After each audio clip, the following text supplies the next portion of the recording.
Welcome back to Steven's Reptiles, everyone. This video is talking about a question that comes up occasionally from people just sending me questions.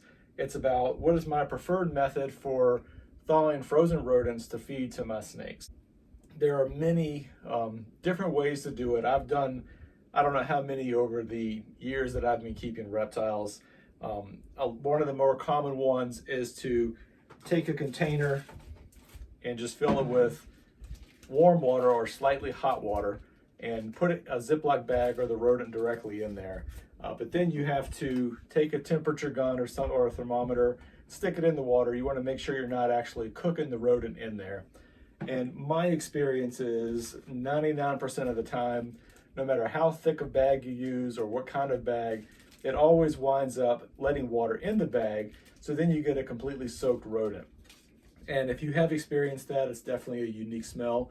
I have not seen where that works out great, because as soon as you take it out of the water, it starts cooling down. And then you got a nice wet mess there. And if it puts it in the bedding that's into the enclosure, they roll it around, it gets all the bedding onto it. And I just don't prefer that way. There's another way that many people do that I'm aware of, is where you lay them on a table and you put them under a heat light of some source, or you put them with heat underneath of it. I also have tried that. I find that it does not heat them uniformly, and for me it's not the best way, and I have not had the best results, especially with ball pythons like this one. They're notoriously kind of picky, and if they go off food, it could be for any number of reasons. But for my preferred method that I do, and I've been doing it for years now, this is what I've chosen that works best for me, is I just use this simple homemade rodent warmer. So I'll tell you here what that is. Let's see if she'll sit here and be good while I show you this and not fall off. So all this is a standard igloo cooler. You probably have one of these lying around. If not, you can pick them up pretty cheap. And you need any kind of thermostat. So I'll show you why in a second. This one just happens to be a pulse thermostat that I have connected up to it, because I also use this as an incubator and when I was starting out, or so you can have a little extra room if you need be.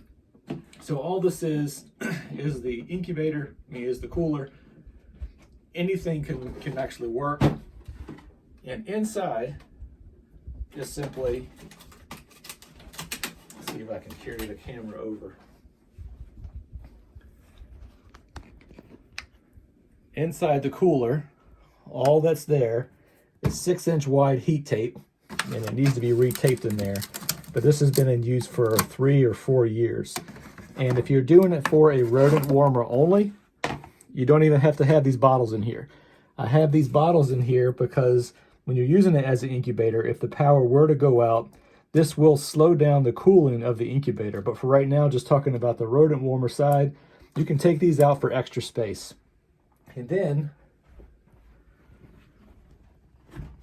all I do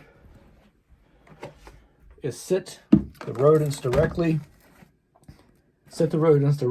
inside one of these containers, however many you need, depends on what size you're doing.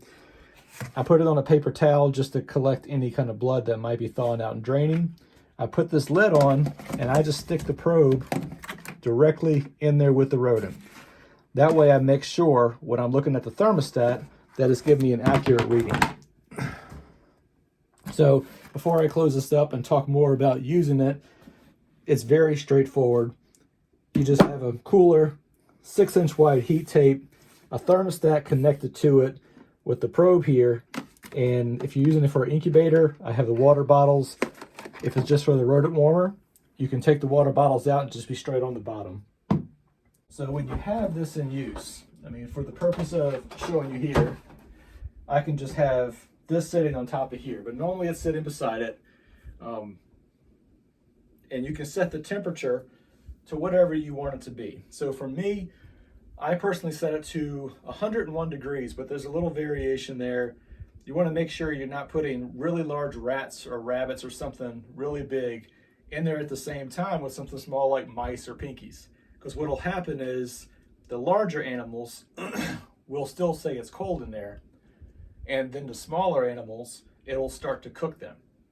So what I do if I'm heating a mixture of both of them, I'll heat the largest ones first and put it in there with the probe directly in the container, down at the bottom of the container for the large animals.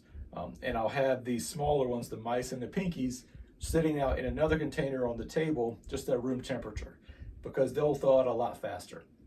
And so when I'm getting ready to feed, I'll stick the smaller container in here just to get that last finishing temperature to rise.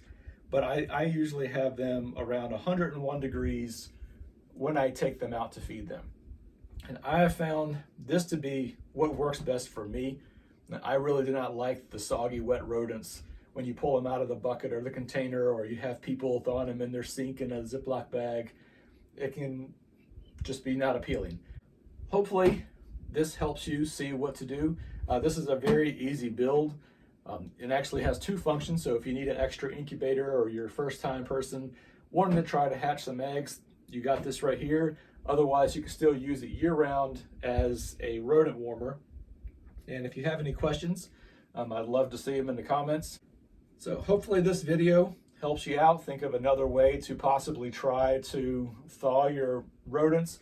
It can be one of the more confusing things when somebody does start into reptile keeping, is try to figure out how to do that. If you don't thaw them out completely, you can hurt your snake if you feed them one that's partially thawed and has a frozen core in the middle. It can cool them down too much. If you overheat them, you can cause the rodent to start to decompose, which can cause them to ingest that, which can also make them sick. So you want to make sure you have the happy medium. It is a little balance there. If you're just feeding one snake or a small number of snakes, it's not that bad. But this is helpful, and hopefully you find this helpful. Feel free to leave any comments or suggestions or anything you have done that works better for you. I'm always learning and love to hear what you're doing. So this is a female lavender albino ball python.